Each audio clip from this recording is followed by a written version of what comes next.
Welcome to the Ultimate Sports Blog Podcast. Today's Friday, September 21st, 2018. Today I'm going to recap yesterday's football game between the Browns and the Jets, recap yesterday's college football game between Temple and Tulsa, go over all the baseball from yesterday, look ahead to today and tonight's games, go over a little bit of golf. I want to get into the Jimmy Butler situation a little bit because I forgot to do that the last couple podcasts.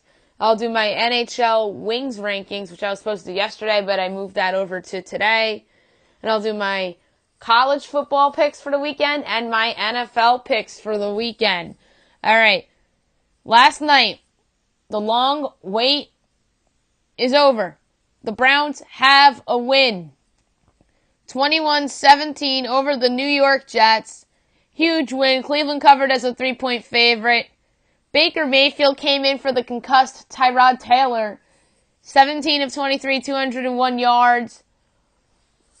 And was a part of a 2-point conversion that was made, that they kind of copycatted Philly. Instead, they had their own little Cleveland special where Mayfield caught a Jarvis Landry pass to tie it up at 14 apiece. It was a scoreless first quarter, but second quarter, the Jets got on the board early with an Isaiah Crowell 7-yard touchdown run to go up 7-0. 7 minutes later, another 2-yard run by Crowell, Jets up 14-0. Then Tyrod comes out with the concussion, in comes in Mayfield. Browns get on the board with a Greg Joseph field goal with 23 seconds left in the half. Third quarter, another Greg Joseph field goal, 14-6. Then Carlos Hyde's 1-yard run, followed by the 2-point conversion that I just discussed, tied up at 14 apiece. Fourth quarter, Jason Myers' field goal put the Jets up 17-14. Then Baker Mayfield leads the Browns with the game-winning drive to cap it off with the Carlos Hyde 1-yard run with 2:04 to go. 21-17 Browns was your final. This was such an entertaining game to watch. I think that the Browns will probably win more games now that I think they'll go with Baker Mayfield moving forward. After the game, Hugh Jackson said that he didn't make a decision yet with Tyrod in the concussion protocol, but I think he's going to stick with Mayfield. He absolutely should. I've seen comparisons already that he's this year's Deshaun Watson. That could be true depending on how much success the Browns have going forward this season, but that's too bad that Watson ended up getting hurt last year. And from what I saw last night with Baker, I seen a little bit of Tony Romo and Drew Brees in him. I had Brees marked as his original comp, but the reason why I'm mentioning Tony Romo's name is because Troy Aikman mentioned it in the broadcast last night, and I'm thinking, yeah, he might be right. So I had to give props to Troy Aikman on that one. College football last night. Temple defeated Tulsa 31-17. Big win for Temple to get back at 500. Tulsa drops to 1-3. They're now 0-1 in the conference. Temple's defense led the way for them. Tulsa kind of hung around there, but Temple just pulled away late with the field goal with 4 minutes and 24 seconds left to go. But like I said, huge win for the Owls. And I did my bold projections on yesterday's podcast. I assumed Temple would win this game because they got the big win at Maryland to salvage things going forward. So Temple looks like they're a bowl team and not Tulsa. Baseball last night. Not a lot of games played. A couple teams had off. The Athletics destroyed the Angels 21-3. If you looked at that score, you would have said, oh, is that Raiders-Chargers? No, it's a real baseball score. Edwin Jackson with the win, Max Shoemaker with the loss. And the A's are now 92-61. The Angels are 75-78. Big win for Oakland, considering that the Yankees dropped their last game against the Red Sox as the Red Sox win the AL East. They beat the Yankees 11-6. Mookie Betts might have had his MVP moment in this game when he hit the 3-run home run off of Aroldis Chapman in the top of the 8th inning, who was put in a high leverage situation in his first game back. That was a mistake by Aaron Boone. But in fairness, I don't know if any of the other guys would have gotten the job done. Maybe Zach Britton, but he's been using Britton as their closer and hit a heavy workload on Tuesday. But hey, give the Red Sox credit. They deserve this division. They're 104-49. The Yanks dropped to 93-59. Stephen Wright with the win, Chad Green with the loss. And Alex Cora might have found an answer in his bullpen bridge to Craig Kimbrell. Stephen Wright came out and threw that knuckleball, and that, I think, changed the game. Not that the Red Sox wouldn't have scored any runs off the Yankee pen, which was a little vulnerable yesterday. Boone used Chad Green an extra inning in which he probably shouldn't have. Dellin Betances didn't do well either, although there was shoddy defense in that inning. And then Chapman, that was his first game back. So poor managing by Boone, and Cora might have found something with Wright, although I do not think Cora managed that first game of the series well with going to unproven guys, especially righties, in that ballpark. So Wright might be your couple innings swing guy for the Red Sox going forward. I want to see if they decide to put him on the playoff roster. If I'm Alex Cora and Dave Dombrowski, I would. The Mets defeated the Nationals 5-4, 12 innings. The Mets are 71-82. The Nats are 77-76. Jacob Brame with the win. Jeffrey Rodriguez with the loss. Paul Sewald with the save. The Blue Jays came back from 7 runs down in the 9th inning to defeat the Rays 9-8. What a win for Toronto. Or I'm sorry, they scored 7 runs in the bottom of the 9th. They were trailing by 6 runs. David Paulino with the win. Sergio Romo with the loss. Tampa, excruciating, crushing loss. I'm curious to see if they bounce back from this. This is, to me, an unrecoverable loss. I think Oakland can feel good about themselves after that defeat from Tampa, who drops 85-67. Toronto 70-83. Paulino with the win. Romo with the loss. If I had to make a guess, I don't think Tampa Bay recovers from this. I've seen teams that hang around in September have a brutal loss like this. Remind me of the 2016 Yankees, who were also a seller at the deadline, traded Aroldis Chapman, Andrew Miller. Dellin Betances was their closer, and they had a game at Fenway Park. They were actually within 5 games of the Red Sox in the American League East. They were like 3 back in the wild card, maybe even 2, and then the Red Sox came all the way back to beat the Yankees, and Hanley Ramirez had a walk-off 3-run home run, and the Yankees went in the tank after that. So I'm worried about the Rays. I think they're done. The White Sox defeat the Indians 5-4 in 11 innings. The Sox are 60-92. The Indians are 85-67. Hector Santiago with the win. Adam Simber with the loss. The Tigers defeated the Royals 11-8 as they improved to 62-91. The Royals are 52-101. Zach Ringer with the win. Jorge Lopez with the loss. The Reds defeated the Marlins 4-2. The Reds are 66-88. The Marlins are 59-93. Cody Reed with the win. Jeff Brigham with the loss. Rafael Iglesias with the save. Story today for the Marlins. Derek Jeter came out and said that Don Mattingly will return next year. That's good for them. Miami still might lose 100 games, but a lot of people thought that they were going to be Orioles bad and lose 110 games, but they're at 93 losses, so there's still a puncher's chance that Miami finishes with below 100 losses, and that would be absolutely great because everybody thought it was a lock that they were going to have 100 losses this year. Everybody. But hey, Mattingly deserves credit this Marlins team was supposed to be the worst in baseball. They were supposed to be what the Orioles are, and they're not. So I do think Mattingly deserves to come back. One of my preseason predictions is that he'd be the first manager fired. I thought the Marlins were going to be hideous, but I was wrong. They're competitive. They knocked off some contenders this year. They played in some games with the Red Sox close. They beat the Yankees a few times. They knocked off the Cubs earlier in the season. They beat the Braves and the Phillies and kind of helped spoil the chances of the Phillies making the playoffs.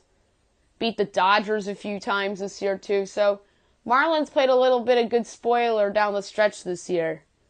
And the Reds, they're heading in the right direction long term. I think Jim Riddleman should be their manager going forward. I mentioned that on my podcast several times. The Braves defeated the Phillies 8-3. The Braves are 85-68. The Phils are 78-74. Jesse Biddle with the win. Tommy Hunter with the loss. Today's games at 4 o'clock, you have the Cubs at the White Sox. Jose Quintana and Reynaldo Lopez. The story of this game is that Jose Quintana returns to the White Sox in their stadium. Interested to see his reception. I think he'll get a standing ovation. He did not leave them in free agency. Don't forget he was traded to the Cubs. He's still on his rookie contract. And Quintana is just a very good pitcher. He's been somewhat of a disappointment as a Cub, but he's pitched in some big games for them, and I expect him to pitch well today in front of his former team. 7 o'clock, ESPN2, Red Sox, Indians. Chris Sale and Trevor Bauer. This is easy. I'm taking the Indians here, and it's going to be the letdown for the Red Sox after celebrating the AL East in Yankee Stadium. So give me the Indians there on a rare Friday night game on one of the ESPN networks. Orioles, Yankees. Jeffrey Ramirez and CC Sabathia. Mets, Nationals. Jacob deGrom and Joe Ross. Brewers, Pirates. Julius Justina, Von Nova. Rays, Blue Jays. Diego Castillo and Sean Reid Foley. Royals, Tigers. Ian Kennedy and Francisco Liriano. Reds, Marlins. Luis Castillo and Wei-Yin Chen. Phillies, Braves at 7:30. Nick Pivetta and Julio Teheran. Mariners, Rangers at 8 o'clock. Erasmo Ramirez and Connor Sadzik. Angels, Astros. Andrew Heaney and Garrett Cole. That's a nice pitching matchup. 8:15, Giants, Cardinals. Madison Bumgarner and John Gant. 9:40, Rockies, Diamondbacks. Diamondbacks trying to get back in this thing. Need a couple games here. Herman Marquez and Zach Greinke. 10 o'clock, Twins, Athletics. Jose Barrios and Liam Hendricks. And Padres, Dodgers. You have Eric Lauer and Rich Hill. Before I move on to Jimmy Butler and the golf tournament, the story about Addison Russell and his allegations with his ex-wife is just brutal. Theo Epstein's going to meet the media before the game today, so it should be interesting. If you had me guess whether Addison Russell has played his final game as a Cub, I'd say probably. I think he'll be traded in the offseason. Maybe for pitching help or bullpen help. They'll sell low on him because, let's face it, he hasn't lived up to expectations. This guy was supposed to be a stud. This guy was supposed to be as good as Francisco Lindor, but he's not. He's just a defense-only player. He only has 5 homers on the year. Hey, you can't hit on every prospect, can you? Jimmy Butler wants out of Minnesota. They came out today and said that they don't have any intentions of trading Jimmy Butler. I'm not buying that because I've seen a lot of teams come out and say they don't have intention to trade their guy, and they end up trading him anyway. The Spurs said it about Kawhi Leonard. The Pacers said it about Paul George. The Knicks said it about Carmelo Anthony, but that was before Phil Jackson left. And a lot of teams have said that about their star players, so I'm not buying that. he wants to go to the Clippers or the Knicks. The Brooklyn Nets are a rumored destination too for him that he wants to go to. I'm not buying that. They don't have any stars for him to pair with, and that is not appealing to Butler. Although they have the assets now to do it. They have some young talent that would entice Minnesota. Like the Jared Allen. They could finally move a first-round pick after not having one for all these years. They also have a lot of other young players that would entice Minnesota as well. The Knicks, like a Frank Ntilikina, Courtney Lee, and you have to throw in the Joakim Noah contract.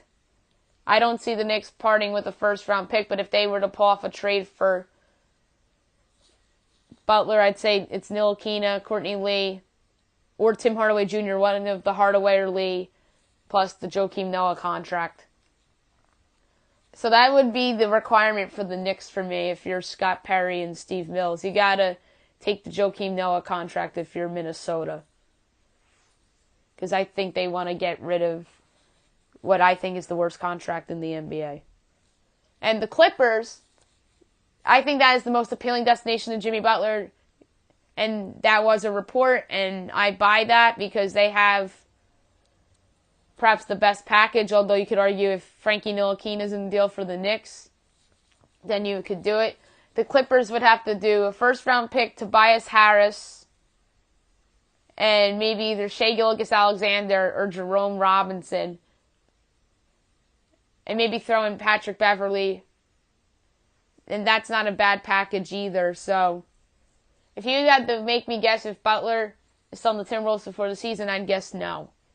If he is, then he's probably a lock to be moved at the deadline unless they are like a lock to make the playoffs at the point where they know they're making it so they wouldn't have to trade him. Kind of like last year, Paul George with Oklahoma City. But hey, let's give Oklahoma City credit because they did not trade George, even though it was a disappointing season for them last year. They got rid of Carmelo Anthony. They paid Paul George. They improved their team rather than made it worse. And I think you could argue that they're the second best team in the West now. But the T-Wolves I'm down on this year, even with Butler. There's just too many distractions there. Andrew Wiggins isn't what they thought he was going to be either. And Karl Anthony Towns, to me, is a great player, but he's just not a good defensive player. Golf. The Tour Championship, as of right now, it is very enticing because tied with Ricky Fowler atop the leaderboard at a -5 is Tiger Woods. That is something to keep an eye on this weekend for sure with Tiger. If Tiger is in this throughout the weekend, that's some competition from a rating standpoint with the NFL because Tiger draws eyeballs. So that is something very interesting to watch. You have Gary Woodland and Justin Rose tied for third at a -4. John Ram is in a tie for fifth with Justin Thomas and Rory McIlroy and one other at a -3. Jason Day's in a tie for ninth with a couple others with a -2. Dustin Johnson tied for 13th with a -1. Bubba Watson's in a tie for 16th at even. And then Brooks Koepka's in a tie for 23rd with a +2, so that's not good for him. Phil Mickelson's in 29th at a +4. So the entry for the Tour Championship is Tiger Woods being tied with Ricky Fowler on top of the leaderboard. That is so cool. And that would be a big-time story, and perhaps the biggest story of the weekend if Tiger were to pull this off. Like, this would be a bigger story than all the football, in my opinion, because it's Tiger Woods. Now I'm going to do my NHL wing rankings. There are a grand total of 324 players on this list. I know that's a lot because there's going to be some guys that don't make their respective teams. There are a lot of guys in the minors.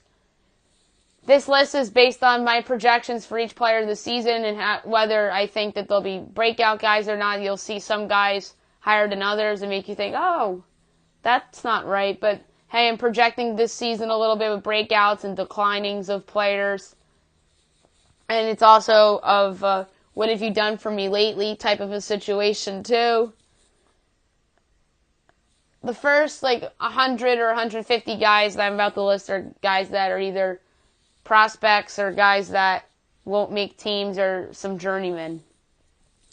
324 is Jake Evans of the Habs. 323 is Christoph Berteschi of the Devils. 322 is Justin Kluse of the Wild. 31 is Joey Anderson of the Devils. 320 is Shane Garish of the Capitals. 319 is Nick Lappin of the Devils. 318 is Brendan Gaunce of the Canucks. 317 is Vitaly Abramov of the Blue Jackets. 316 is Nick Cousins of the Coyotes. 315 is Darren Archibald of the Canucks. 314 is Johnny Brodzinski of the Kings. 313 is Nikita Sherbak of the Canadiens. 312 is Blake Patella of the Devils. 311 is Michael Haley of the Panthers. 310 is Luke Witkowski of the Kings. 309 is Tyler Mott of the Canucks. 308 is Remy Ellie of the Stars. 307 is Chris Terry of the Wings. 306 is Hudson Fasching of the Coyotes. 305 is Lucas Sedlock of the Blue Jackets. 304 is Michael Amadio of the Kings. 303 is Mika Salamaki of the Predators. 302 is Yujar Kiara of the Oilers. 301 is Morgan Kilmchuk of the Flames. 300 is Justin Bailey of the Sabres. 299 is Travis Boyd of the Capitals. 298 is Nicholas Baptiste of the Sabres. 297 is Matthew Joseph of the Lightning. 296 is Ross Johnston of the Islanders. 295 is AJ Greer of the Avalanche. 294 is Pontus Aberg of the Oilers. 293 is Tom Kunchel of the Islanders. 292 is William Carrier of the Golden Knights. 291 is Taylor Lear of the Flyers. 290 is Chris Thorburn of the Blues. 289 is Max McCormick of the Senators. 288, Matt Bolesky of the Rangers. 287 is Roop Hintz of the Stars. 286 is Alan Quine of the Flames. 285 is Ville Meskinen of the Rangers. 284 is Spencer Flew of the Flames. 283 is Drake Kagala of the Oilers. 282 is Dennis Malgene of the Panthers. 281 is Scott Wilson of the Sabres. 280 is Cody McGlade of the Rangers. 279 is Jordan Nolan of the Blues. 278 is Vinny Lettieri of the Rangers. 277 is Adam Ernie of the Lightning. 276 is Zach Ronaldo of the Predators. 275 is Tyler Pitlick of the Stars. 274 is Maxime Mamine of the Panthers. 273 is Jordan Martinook of the Hurricanes. 272 is Marcus Hannikin of the Blue Jackets. 271 is Brett Ritchie of the Stars. 270 is Darren Helm of the Red Wings. 269 is Nathan Walker of the Capitals. 268 is Connor Brickley of the Predators. 267 is Daniel Carr of the Golden Knights. 266 is Brian Flynn of the Blues. 265 is Ryan Callahan of the Lightning. 264 is Anthony Duclair of the Blue Jackets. 263 is Eric Fair of the Wild. 262 is Matt Martin of the Islanders. 261 is JT Brown of the Wild. 260 is Austin Watson of the Predators. 259 is Curtis Lazar of the Flames. 258 is Marcus Foligno of the Wild. 257 is Jamie McGinn of the Panthers. 256 is Noel Esiari of the Bruins. 255 is Peter Solarhik of the Bruins. 254 is Garnett Hathaway of the Flames. 253 is Zegmas Grinsons of the Sabres. 252 is Luke Glendening of the Red Wings. 251 is Nicholas Delusiers of the Canadiens. 250 is Frank Vetrano of the Panthers. 249 is Gabriel Baroka of the Avalanche. 248 is Andrew Ladd of the Islanders. 247 is JT Comfer of the Avalanche. 246 is Joachim Nordstrom of the Bruins. 245 is Philip DiGiuseppe of the Hurricanes. 244 is Anders Bjork of the Bruins. 243 is Matthias Janmark Nyland of the Stars. 242 is Tom Pyatt of the Senators. 241 is Jordan Greenway of the Wild. 240 is John Hayden of the Blackhawks. 239 is Tobias Reeder of the Oilers. 238 is Dennis Evenberg of the Jets. 237 is Alex Iafallo of the Kings. 236 is Zach Sanford of the Sharks. 235 is Matt Reed of the Wild. 234 is Tyler Clifford of the Kings. 233 is Marian Gaborik of the Senators. 232 is Trevor Lewis of the Kings. 231 is Patrick Eaves of the Ducks.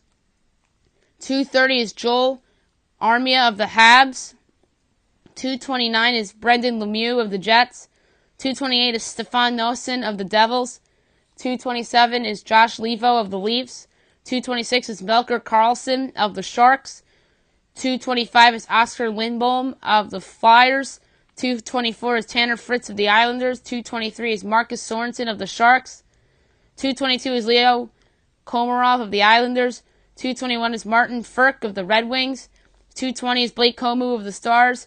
219 is Jordan Wheel of the Flyers. 218 is Matthew Highmore of the Blackhawks. 217 is Dominic Kahn of the Blackhawks. 216 is Colton Sevier of the Panthers. 215 is Brandon Manchester of the Sharks. 214 is Mark Godano of the Jets. 213 is Nikita Shoshnikov of the Blues. 212 is Corey Conacher of the Lightning. 211 is Michael Raffle of the Flyers. 210 is Cal Clutterbuck of the Islanders. 209 is Owen Tippett of the Panthers. 208 is Tage Thompson of the Sabres. 207 is Lawson Krause of the Coyotes. 206 is Barclay Goodrow of the Sharks. 205 is Alexander Nylander of the Sabres. 204 is Colin Wilson of the Avs. 203 is Valeri Nichushkin of the Stars. 202 is Andreas Athanasiou of the Red Wings. 201 is Ty Rattie of the Oilers. 200 is Zach Aston Reese of the Penguins. 199 is Josh Juris of the Maple Leafs. 198 is Andy Ardenoff of the Lightning. 197 is Garrett Wilson of the Penguins. 196 is Jason Megna of the Capitals. 195 is Ryan Carpenter of the Golden Knights. 194 is Devin Shore of the Dallas Stars. 193 is Luke Kunin of the Wild. 192 is Michael Del Colli of the Islanders. 191 is Magnus Pajarvi of the Senators. 190 is Arturi Lakonen of the Canadiens. 189 is Thomas Nosek of the Golden Knights. 188 is Tyler Ennis of the Maple Leafs. 187 is Jake Virtanen of the Canucks. 186 is Ryan Reeves of the Golden Knights. 185 is Evgeny Svechnikov of the Red Wings. 184 is Kaylor Yamamoto of the Oilers. 183 is Tyson Yost of the Avalanche. 182 is Philip Zadina of the Red Wings. 181 is Josh Archibald of the Coyotes. 180 is Warren Foegele of the Hurricanes. 179 is Maxime Comtois of the Ducks. 178 is Andrew Magnapani of the Flames. 177 is Tim Schaller of the Canucks. 176 is Charles Hudon of the Canadiens. 175 is Kasperi Kapanen of the Maple Leafs. 174 is Brandon Tanev of the Jets. 173 is Dominic Simone of the Penguins. Now we're starting to get into more of the guys that are certain to make their teams. 172 is Oscar Lindberg of the Golden Knights. 171 is Jesper Fast of the Rangers. 171 is Sonny Milano of the Blue Jackets. 169 is Brock McGinn of the Hurricanes. 168 is Sven Andretto of the Avalanche. 167 is Bobby Ryan of the Senators. 166 is Antoine Russell of the Canucks. 165 is Justin Abdelkader of the Red Wings. 164 is Zach Kassian of the Oilers. 163 is Andrew Shaw of the Canadiens. 162 is Jimmy Hayes of the Penguins. 161 is Matt Nieto of the Avalanche. 160 is Nick Ritchie of the Ducks. 159 is Brian Gibbons of the Ducks. 158 is Saku Malanen of the Hurricanes. 157 is Vinny Hinostroza of the Coyotes. 156 is Evan Rodriguez of the Sabres. 155 is Nick Merkley of the Coyotes. 154 is Christian Fischer of the Coyotes. 153 is Vladimir Sobotka of the Sabres. 152 is Josh Anderson of the Blue Jackets. 151 is Brendan Lepsick of the Canucks. 150 is Michael Frolik of the Flames. 149 is Connor Brown of the Maple Leafs. 148 is Miles Wood of the Devils. 147 is Rudolph Balkers of the Senators. 146 is Anthony Beauvillier of the Islanders. 145 is Samuel Blaise of the Blues. 144 is Devontae Smith-Pelly of the Capitals. 143 is Jimmy Vesey of the Rangers. 142 is Blake Coleman of the Devils. 141 is Jesper Bratt of the Devils. 140 is Mikkel Boddicker of the Senators. 139 is Daniel Sprong of the Penguins. 138 is Dmitry Jaskin of the Blues. 137 is Jacob Vrana of the Capitals. 136 is Carl Hagelin of the Penguins. 135 is Josh Ho-Sang of the Islanders. 134 is Brady Tkachuk of the Senators. 133 is Andreas Johnson of the Maple Leafs. 132 is Tom Wilson of the Capitals. 131 is Jason Pominville of the Sabres. 130 is Troy Bauer of the Panthers. 129 is Louis Eriksson of the Canucks. 128 is Chris Kunitz of the Blackhawks. 127 is Kalle Jarnkrok of the Predators.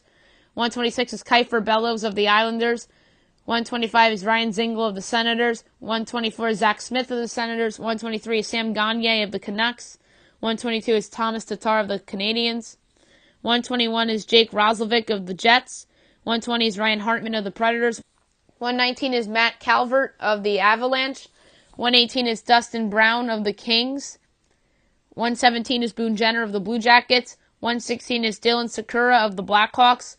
115 is Danton Heinen of the Bruins. 114, Brendan Perlini of the Coyotes.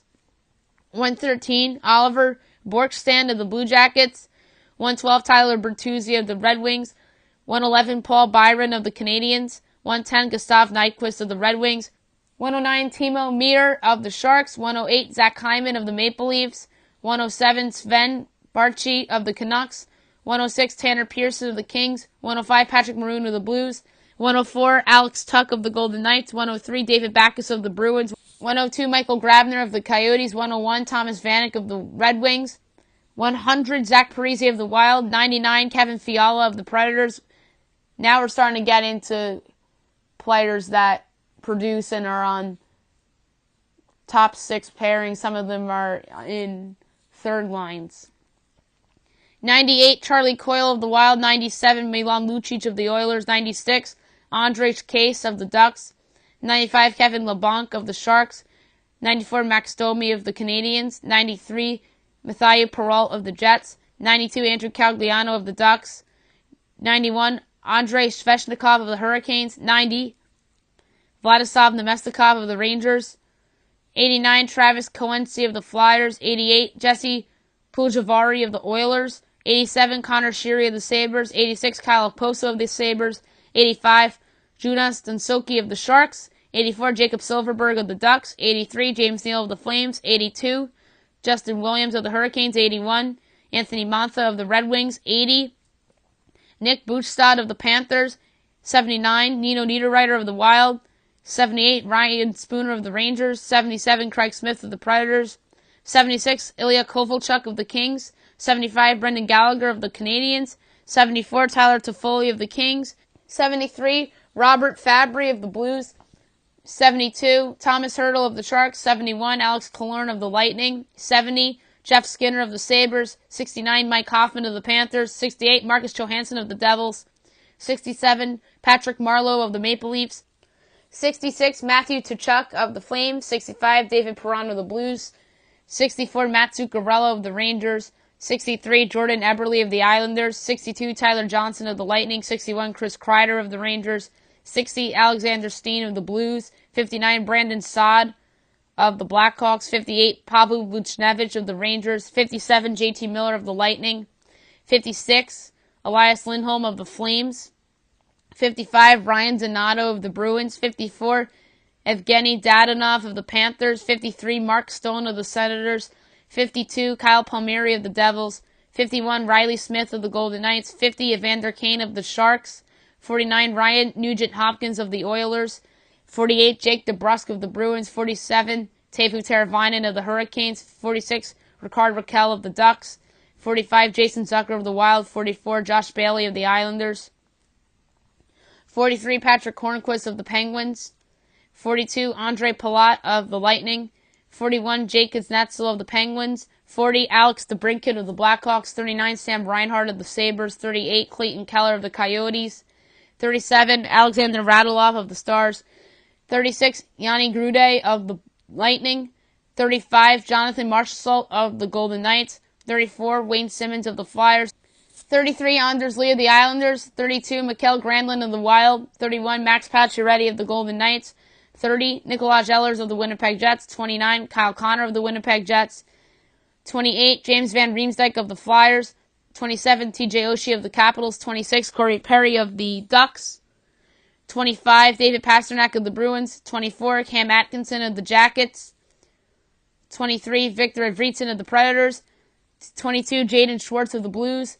21, Brock Boeser of the Canucks. 20, William Nylander of the Maple Leafs. 19, Gabriel Landeskog of the Avalanche. 18, Johnny Gaudreau of the Flames. 17, Jonathan Huberdeau of the Panthers. 16, Mikko Rantanen of the Avalanche. 15, Brad Marchand of the Bruins. 14, Jacob Voracek of the Flyers. 13, Phil Kessel of the Penguins. 12, Mitch Marner of the Maple Leafs. 11, Blake Wheeler of the Jets. 10, Philip Forsberg of the Predators. 9, Patrick Laine of the Jets. 8, Nikita Kucherov of the Lightning. 7, Jamie Benn of the Stars. 6, Taylor Hall of the New Jersey Devils. 5, Artemi Panarin of the Blue Jackets. 4, Vladimir Tarasenko of the Blues. 3, Claude Giroux of the Flyers. 2, Patrick Kane of the Blackhawks. And number 1, well-deserved, Alex Ovechkin, Capitals. There's no way that Ovechkin's not the number 1 wing in the NHL after leading the league in goals the past few years. Couple breaking news before I go to my picks. Eagles running backs Jay Ajayi and Darren Sproles are out for Week 3 against the Colts. Other ones reported by Adam Schefter of ESPN and others. Vikings running back Dalvin Cook and defensive end Everson Griffin. I don't think that'll impact the game against the Bills very much. Colts running back Marlon Mack and tight end Jack Doyle. Those are 2 big losses for Andrew Luck in that offense. T.Y. Hilton should be able to go on Sunday, as well as Julio Jones. More breaking news. Texas Rangers fired Jeff Bannister after 3+ seasons. I believe I was one of those that had Jeff Bannister on my list to get fired this year. So that's 2 managers that I predicted would lose their jobs. Of course, I said Byron Price, and I also said Jeff Bannister. That was a good prediction by my part. I'm interested to see what Texas does. An interesting name for them that I think they'll be interested in is Buck Showalter, assuming that he and the Orioles part ways after the season. Maybe they'll be interested in Dave Roberts, who many think will be parting ways with the Dodgers this offseason because his contract's up, although they have an option. In more baseball news, Addison Russell, I discussed the situation before. He is on administrative leave, so you won't see him for a while. Now I'm going to do my football picks for the weekend. I'm going to start with Week 4 of the college football season. I'm already 1-0 for the week because I took Temple over Tulsa. Tonight you have 3 games on the slate. First, FAU at 16th ranked UCF. FAU is 2-1. UCF is 2-0 and 1-0 in the conference, 7 o'clock on ESPN. FAU, they feel like the team that is going to take a step back after having a great year last year. Through the first 3 weeks, it just doesn't feel like the same team. I'm going to take UCF here. The over-under is 75, but the gambling play is that I'm laying the 13.5. 10th ranked Penn State at Illinois, 9 o'clock on Fox Sports 1. Penn State's 3-0, Illinois 2-1. Can this game be closer than the experts think? Maybe. I'm taking Penn State straight up. They're laying 29, but the gambling play here is the under. I'm taking under 60. The last game of the night, that is the game I'm the most fascinated about within the 3 games that are being played tonight, and that is Washington State at USC, 10:30 ESPN. Wazoo's 3-0. USC is 1-2. I believe this is a must-win game for Coach Helton and the Trojans. I think they'll get it done behind their home faithful in a good game by quarterback JT Daniels. So give me USC. They're laying 3.5. Give me the 3.5. The over-under is 53. Saturday games. Number 2, Georgia at Missouri, 12 o'clock ESPN. Interesting game here as the Tigers are trying to prove that they're for real. The Bulldogs will hand their Tigers their first loss here because I just think the Bulldogs have the eye of the tiger look to them. They proved people wrong at South Carolina. I think they will cover the 14.5. That's my gambling play here. I'm obviously taking Georgia straight out, the over-under 64.5. 8th ranked Notre Dame at Wake Forest, 12 o'clock ABC. Trap game for the Irish? I say so. But I think they, like they have in their first 3 games this season, pull out a win. But Wake Forest will cover the 7.5. So Notre Dame straight up. The gambling play is Wake Forest plus 7.5. The over-under is 60. Nebraska at 19th ranked Michigan. Nebraska's 0-2. Michigan's 2-1. 12 o'clock on Fox Sports 1. I like Michigan here straight up. They're laying 18, but the gambling play here is over 50.5.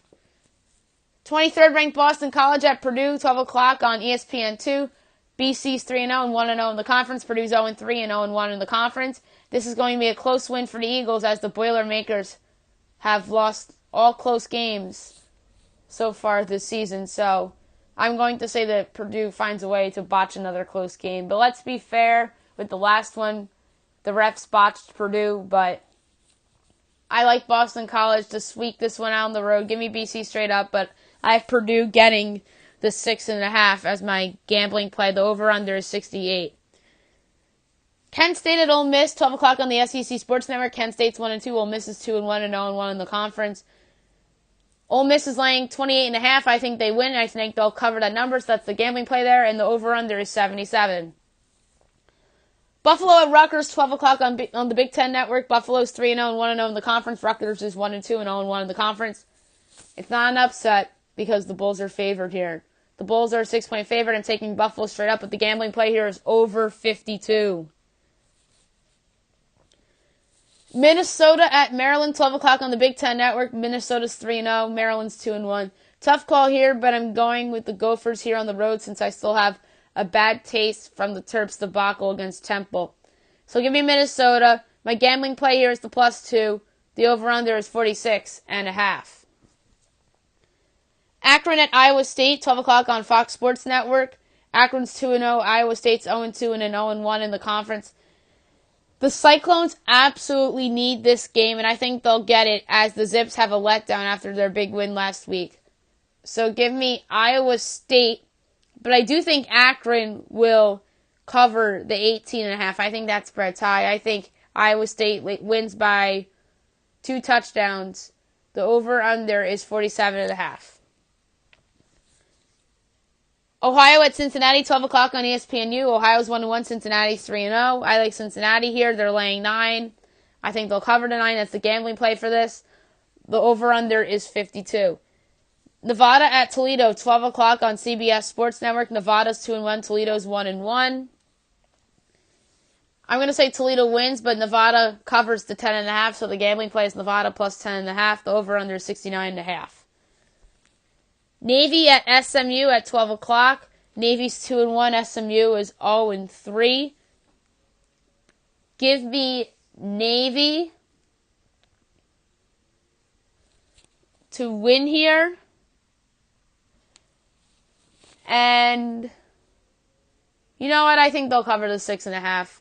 I was undecided to make a case for SMU to cover, but SMU's been trash all year. So give me Navy minus 6.5. The over-under is 63.5. Pitt at North Carolina, 12:20 on the ACC network. Pitt is 2-1. North Carolina is 0-3. Pitt's 1-0 in the conference. This is UNC's first conference game. Pitt is laying 4. I'm taking Pitt straight up, but my gambling play here is over 49. I think both of these teams are going to score. But Pitt wins straight up. I just think that 4 is a weird number. Louisville at Virginia, 12:30 ACC network. Unpopular pick, but I'm taking Louisville to win outright. And they're getting 5, but the over-under here is 54.5, and I'm taking the over for my podcast play. Western Michigan at Georgia State, 2 o'clock on ESPN+. Western Michigan is 1-2. Georgia State is also 1-2. I think Western Michigan wins, and my gambling play is minus 7 for the Broncos. Over-under is 63. Miami of Ohio at Bowling Green, 3 o'clock on ESPN+. Miami of Ohio is 0-3. Bowling Green's 1-2. I like Miami of Ohio to win the game, but I think Bowling Green covers the 6. So Bowling Green plus 6 is the gambling play. I like Miami of Ohio outright. The over-under is 54. Western Kentucky at Ball State, 3 o'clock on ESPN3. I like Ball straight up, and I think Ball State will cover the 2.5, so that's the gambling play. Ball State minus 2.5. Over-under is 55. Illinois State at Colorado State, 3 o'clock. Illinois State 2-0. Colorado State's 1-3 and 0-1 in the conference. I think Colorado State gets the win here to get within a game of 500. No gambling play for this one because it's an FCS opponent in Illinois State. Maine at Central Michigan, 3 o'clock on ESPN+. Maine's 2-0 and 1-0 in their conference. Central Michigan's 0-3 on the year, 0-1 in their conference.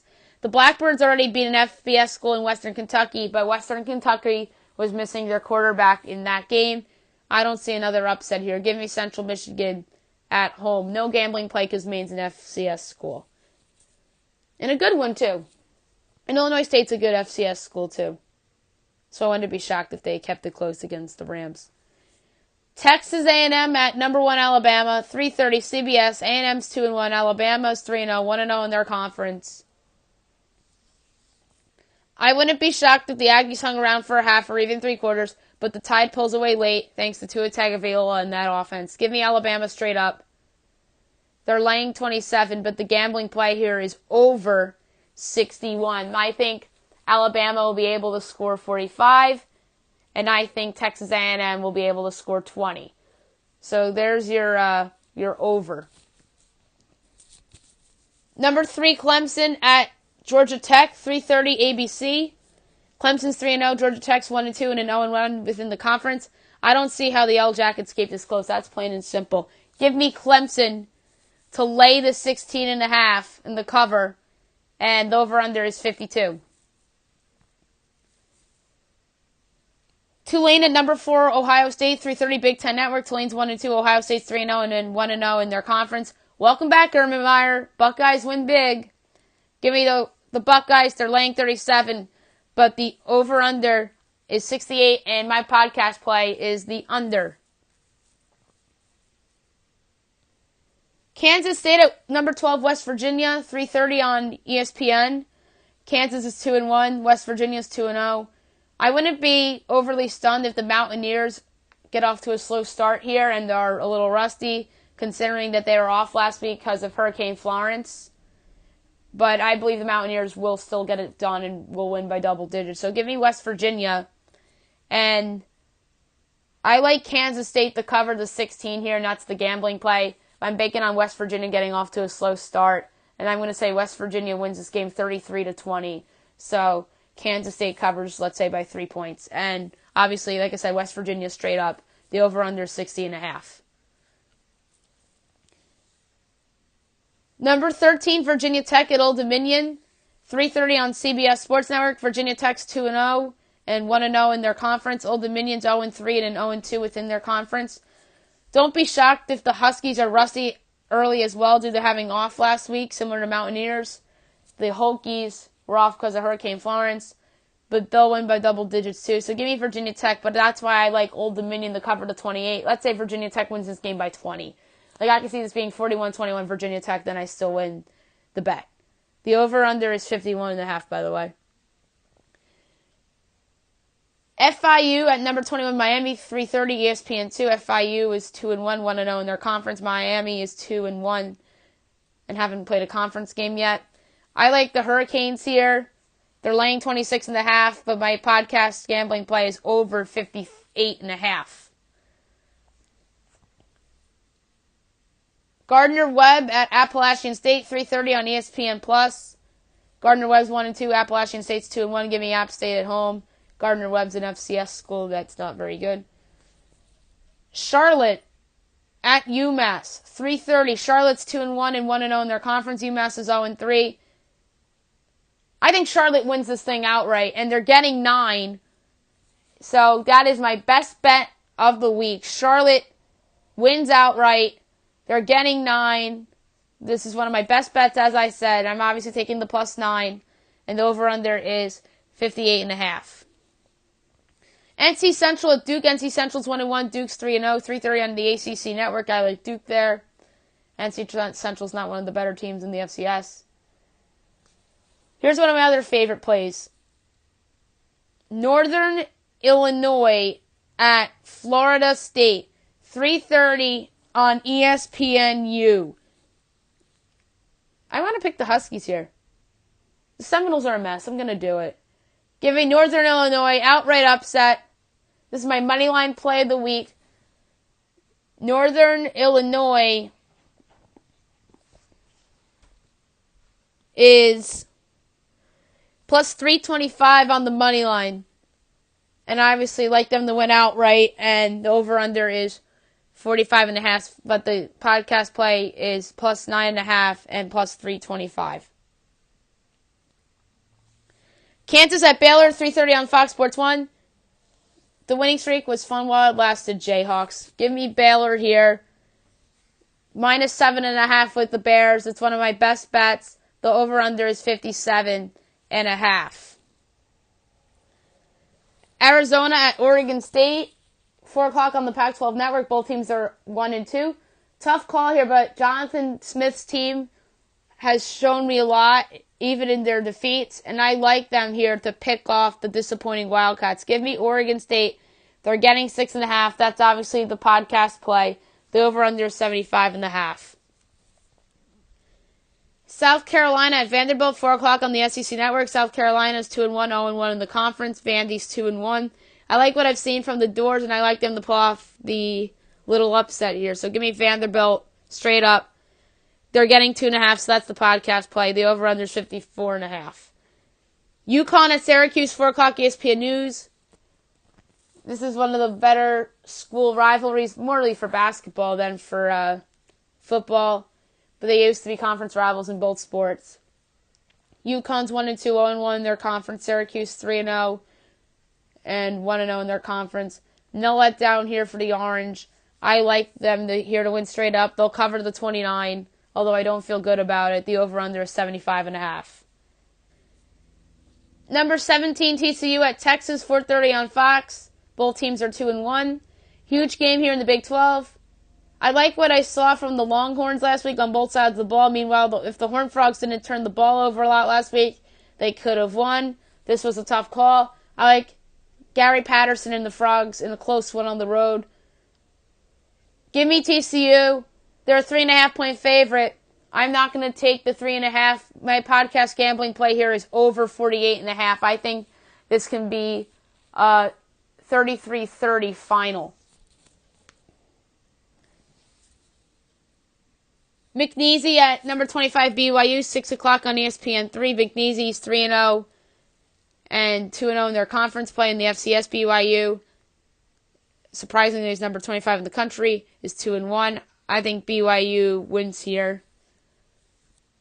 North Texas at Liberty, 6 o'clock on ESPN3. North Texas is 3-0 and haven't played a conference game yet. Liberty's 1-1. Wouldn't be shocked if this is a close game because I can see a little letdown from the Mean Green after their big win last week at Arkansas. So give me North Texas, but I gave away the gambling play here. I'm taking Liberty plus 14. I think this is a 10-point North Texas win. The over-under is 69.5. Army at number 5, Oklahoma. 7 o'clock on Fox Sports Net. Army's 2-1. Oklahoma is 3-0 and 1-0 in the Big 12. I like the Sooners big here, although the Knights have to be taken seriously. So give me Oklahoma. They're laying 31.5, but the podcast play here is over 59.5. I think the Knights can put up some points. This could be a 40-20 Sooners win. So there's your over. Louisiana Tech at number 6, LSU. 7 o'clock on ESPNU. La Tech's 2-0. LSU's 3-0 and 1-0 in the conference. I think LSU wins, but I see a little bit of a letdown. That's why I'm taking Tech plus the 20.5 against the spread as my gambling play on this game. The over-under is 51. Number 14, Mississippi State at Kentucky. 7 o'clock on ESPN2. Both teams are 3-0. Kentucky's 1-0 in their conference. I think this is a fascinating game. Two solid teams. But I'm going to take Nick Fitzgerald and the Bulldogs on the road in a close one. On my blog online, I accidentally put Kentucky, but I meant to write Mississippi State there. So Mississippi State wins, but I like Kentucky to cover the 9.5. So the gambling play on the podcast is Kentucky plus 9.5. But like I said, the Bulldogs went outright. Only Kentucky covers. 55.5 so over under. Texas Tech at number 15, Oklahoma State. 7 o'clock on Fox Sports 1. Tech's 2-1. Oklahoma State's 3-0. I think the Cowboys win this game going away. So give me Oklahoma State. They'll cover the 14. That's my podcast gambling play. The over under 76.5. I'm just fearing the push there, but I just think that Oklahoma State wins by 20. Rice at Southern Miss, 7 o'clock on ESPN+. Rice is 1-2. Southern Miss is 1-1. I think Southern Miss wins, and they'll cover the 14. So minus 14 is the podcast gambling play. The over-under is 53.5.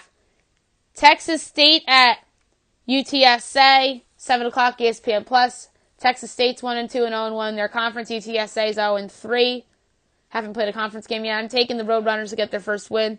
They're laying 7. I think they'll cover that easily. And the over-under is 51. UNLV at Arkansas State, 7 o'clock, ESPN3. Both teams are 2-1. I think the Red Wolves win straight up, but my podcast play is the UNLV Rebels. But my play here is the Rebels getting 7.5 here against the spread. But like I said, the Red Wolves win. The over-under is 67. Coastal Carolina at Louisiana. 7 o'clock on ESPN+. Coastal's 2-1. Louisiana's 1-1. I like Coastal to pull out the outright upset on the road. They're getting 3. That's obviously the play here. Over under 64. Troy at UL Monroe, 7 o'clock on ESPN+. Both teams are 2-1. I think there's a letdown for Troy. That's why I'm taking UL Monroe to win outright. They're getting 4.5. That's obviously the podcast play. The over-under is 59.5. NC State at Marshall, 7 o'clock on CBS Sportsnet. The week off makes me nervous for the Wolfpack. And don't forget their game was canceled last week due to Florence against West Virginia. But I think NC State pulls this thing out late. There's some people that like Marshall to win outright. I'm not one of them. I just think Marshall covers the 5.5. That's my gambling play here. Like I said, NC State just wins straight up. Over-under is 56.5. Florida at Tennessee, 7 o'clock ESPN. Both teams are 2-1. Florida's 0-1 in the conference. I think the Gators win this by double digits. They're laying 4, and that the play here, 44.5 is the over-under. Arkansas, number 9, Auburn, 7:30 on the SEC Sportsnet. Arkansas is 1-2. Auburn's 2-1 and 0-1 in the conference. Auburn's laying 29.5. I like them straight up, but the podcast play here is under 58. Number 24, Michigan State at Indiana, 7:30 on the Big Ten Network. Michigan State's 1-1. Indiana's 3-0. I'm sure a lot of folks like the Hoosiers to pull off the upset. Not me. I like Sparty to squeak it out. I think Sparty wins. But the gambling play here is under 50. I think this is a low-scoring game. New Mexico at UTEP, 2 winless teams, 7:30 on ESPN3. New Mexico State's 0-4, UTEP's 0-3. UTEP's perceived to be the worst team in the country. I think they're due for a win. I think they'll get it here.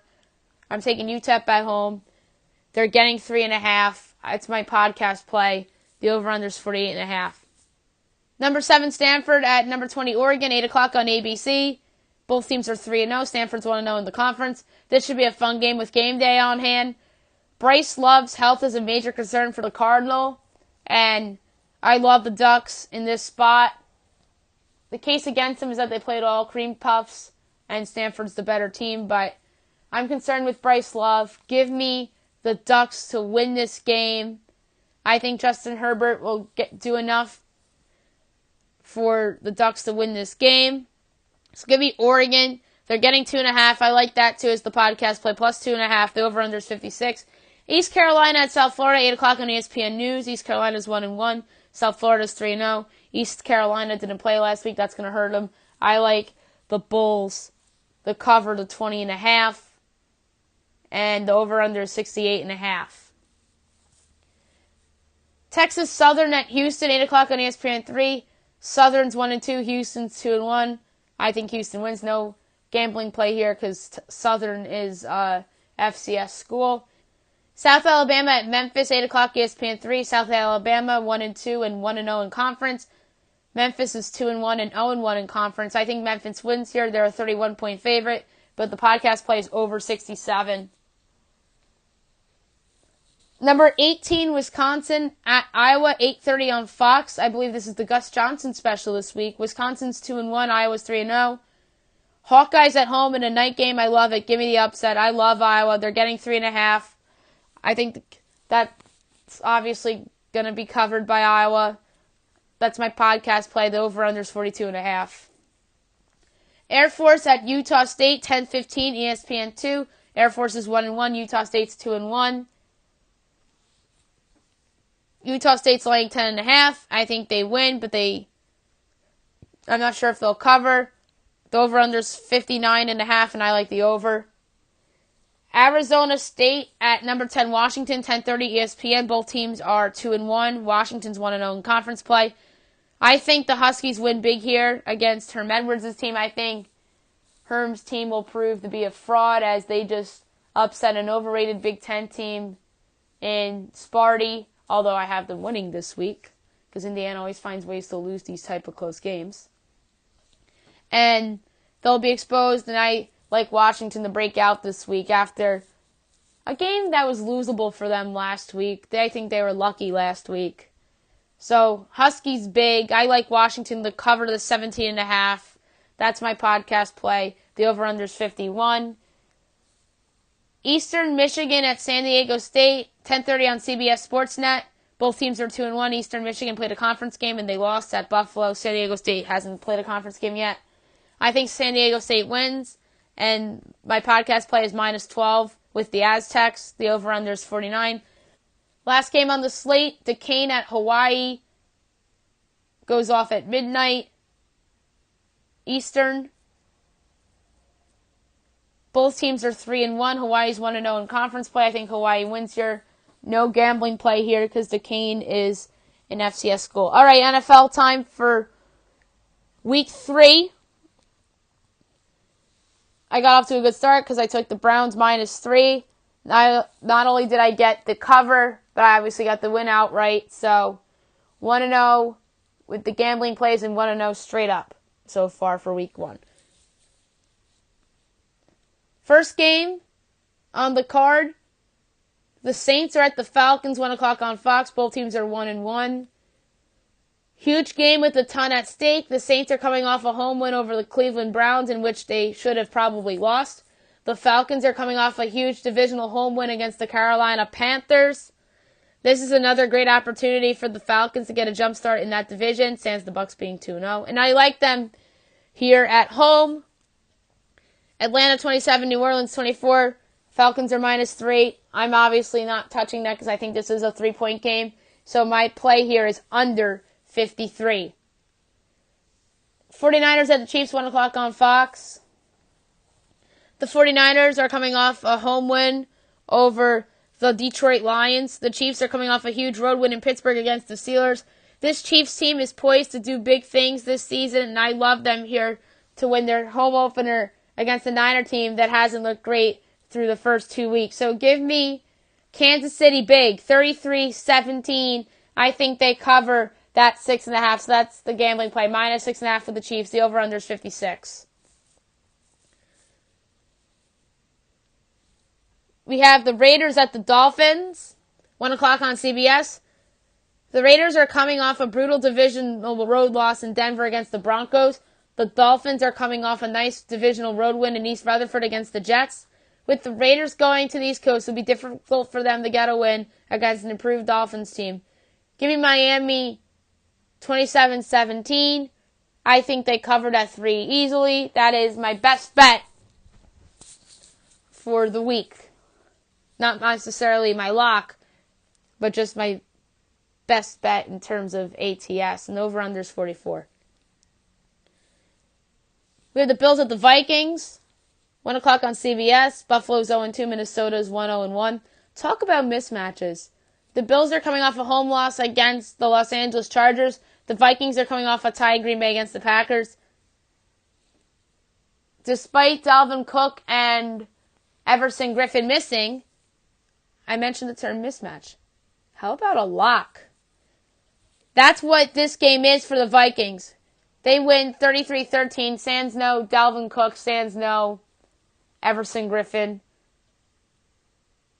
But my gambling play here is over 41.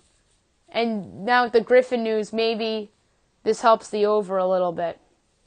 Maybe the Bills can get some points. We have the Colts at the Eagles, 1 o'clock on Fox. Both teams are 1-1. The Colts are coming off a nice road win in Landover against the Redskins. The Eagles are coming off a disappointing road loss in Tampa Bay against the Bucs. Carson Wentz is now back from his torn ACL, and the Eagles and Wentz will be motivated and will win by a good margin. Philadelphia 30, Indianapolis 17. I like the Eagles to lay the 6.5. The over-under is 47.5. So 6.5 is the podcast gambling play. Green Bay at Washington. Green Bay is 1-0-1. Washington's 1-1, 1 o'clock on Fox. The Packers are coming off a tie at home against the Minnesota Vikings. The Redskins are coming off a bad home loss against the Indianapolis Colts. I like what I've seen from the Packers thus far, despite Aaron Rodgers' knee injury, and that is worsening, apparently. Rodgers isn't playing bad despite the injury, and I like the Pack to get the road win. I just think the Redskins aren't as good as they've shown in Week 1. Green Bay 30, Washington 20. Instead of picking the 2.5, I'm going to go over 45.5 as the play because I still think that there's a chance that Washington wins this game. Cincinnati at Carolina, 1 o'clock on CBS. The Bengals are 2-0. The Panthers are 1-1. The Bengals are coming off a big Thursday night divisional home win over the Baltimore Ravens. The Panthers are coming off a tough divisional road loss in Atlanta against the Falcons. The Bengals are much improved from a season ago, and I like him here to pull off the road upset. Cincinnati 27, Carolina 23. The Bengals are getting 2.5. I'll take the 2.5. The over-under is 44. So the gambling play here is plus 2.5, and I'll sprinkle a little bit on the money line too. You have the Tennessee Titans at the Jacksonville Jaguars, 1 o'clock on CBS. Titans 1-1, Jags 2-0. The Titans are coming off a big divisional home win over the Houston Texans. The Jags are coming off a big-time home win over the New England Patriots. Marcus Mariota should be back for this game, but even with him, I don't think they'll get the win against the Jags. Jacksonville 27, Tennessee 19. The Jags are laying 6.5, but the podcast play is over 39.5. You have the Denver Broncos at the Baltimore Ravens, 1 o'clock on CBS. Broncos 2-0, Ravens 1-1. The Broncos are coming off a divisional home win over Oakland Raiders. They were lucky. They had to come back to win that game, and they won it on a field goal by Brandon McManus late in the game. The Ravens are coming off a Thursday night divisional road loss in Cincinnati against the Bengals. With the Broncos traveling to the East Coast with a 1 o'clock start, I like the Ravens to bounce back here at home. And Joe Flacco, I expect to look better than he did a week ago, despite the Broncos having a good defense. Baltimore 27, Denver 20. The Ravens are a 5.5-point favorite, but I'm taking the over 43.5. New York Giants at Houston Texans, 1 o'clock on Fox, 2-0-2 teams. Too early to call a loser leaves town match? Maybe not. The Giants are coming off an awful Sunday night divisional road loss in Dallas against the Cowboys. The Texans are coming off a brutal divisional road loss in Nashville against the Marcus Mariota-less Tennessee Titans. Something's got to give, and I like Deshaun Watson and the Texans to go get in the win column for the first time this year against the Giants team that's heading for a long season.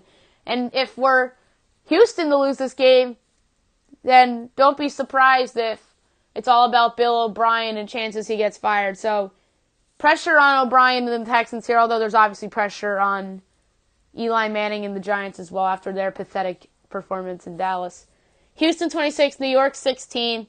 The podcast play here is the -6 with the Texans. The over-under is 42. Battle of LA, Chargers at the Rams, 4 o'clock CBS. Chargers 1-1, Rams 2-0. Like I said, the Battle of LA. The Chargers are coming off a much-needed road win in Orchard Park against the lowly Bills. The Rams are coming off a divisional home win over the Arizona Cardinals. The Rams are the better team, and the Chargers still don't have Joey Bosa, so the Rams are the pick here, although I believe this game will be close. Rams 30, Chargers 24. The Chargers are getting 6.5. That's a tricky number. So I'm gonna go with over 48. Because there's gonna be a lot of points scored in this game. And like I said, no Joey Bosa for LA Chargers. Chicago Bears at the Arizona Cardinals, 4:25 on Fox. Bears 1-1, Cards 0-2. The Bears are coming off a big Monday night home win against the Seattle Seahawks. The Cardinals are coming off a shutout divisional road loss in Los Angeles against the Rams. This is a huge week for the Bears in terms of not looking past an inferior opponent, and I think the Bears will get a comfortable road win. Chicago 26, Arizona 13. I think the Bears obviously cover the -6. That's the podcast play. The over-under is 38. The Dallas Cowboys at the Seattle Seahawks, 4:25 on Fox. Dallas 1-1, Seattle 0-2. The Cowboys are coming off a big Sunday night divisional home win over the Giants in a game that they had to have. Well, I say both teams had to have it, but the loser of that game was headed for trouble. That's why I made the case before that the Giants might be headed for a long season. The Seahawks are coming off a tough Monday night road loss in Chicago against the upstart Bears. This is a must-win for the Seahawks if they want to be relevant this season, but that offensive line is just awful, and I can see the Cowboys doing the same game plan defensively as they did against the Giants and their awful offensive line last week. So give me Dallas for the road upset, 22-16. But the podcast play here is under 41.5. Dallas is getting 2. I would take that as well. But like I said, under 41.5 is the play. Sunday Night Football, New England Patriots at Detroit Lions, 8:20 NBC. Pats 1-1, Lions 0-2. The Pats are coming off a disappointing road loss in Jacksonville against the Jags in the AFC Championship game rematch. The Lions are coming off a close road loss in San Francisco against the 49ers. That was a winnable game for the Lions. Bill Belichick wants to pour it on against his former assistant and defensive coordinator, Matt Patricia, and I do think the Pats bounce back and get a comfortable road win. New England 33, Detroit 20. I love the Pats with the 6.5. I think that line is a tad bit too low. I think they win by double digits, so Pats minus 6.5 is the podcast. Play the over-under is 51.5. Last but not least, Monday Night Football. Pittsburgh Steelers at the Tampa Bay Buccaneers, 8 o'clock on ESPN. Pittsburgh 0-1-1, Tampa 2-0. This is the most enticing game of the week for a variety of reasons. The Steelers are coming off a disappointing home loss against the Kansas City Chiefs. The Bucs are coming off another big win, this time against the Philadelphia Eagles. Ryan Fitzpatrick has been Fitzmagic, and that continues this week against the dysfunctional Steelers. Tampa Bay 27, Pittsburgh 20. The Bucs are getting a point. I'll take that point and run. That's the podcast play. The over-under is 53.5. And that's it for today's podcast. I'll be back tomorrow recapping the college football games that go on tonight. And I will do my NHL defenseman rankings as well as my NHL coach rankings. I'll also look back on the baseball games for today, look ahead to tomorrow's baseball games, and go over anything else that happens in the world of sports. I hope you guys have a great day, everybody.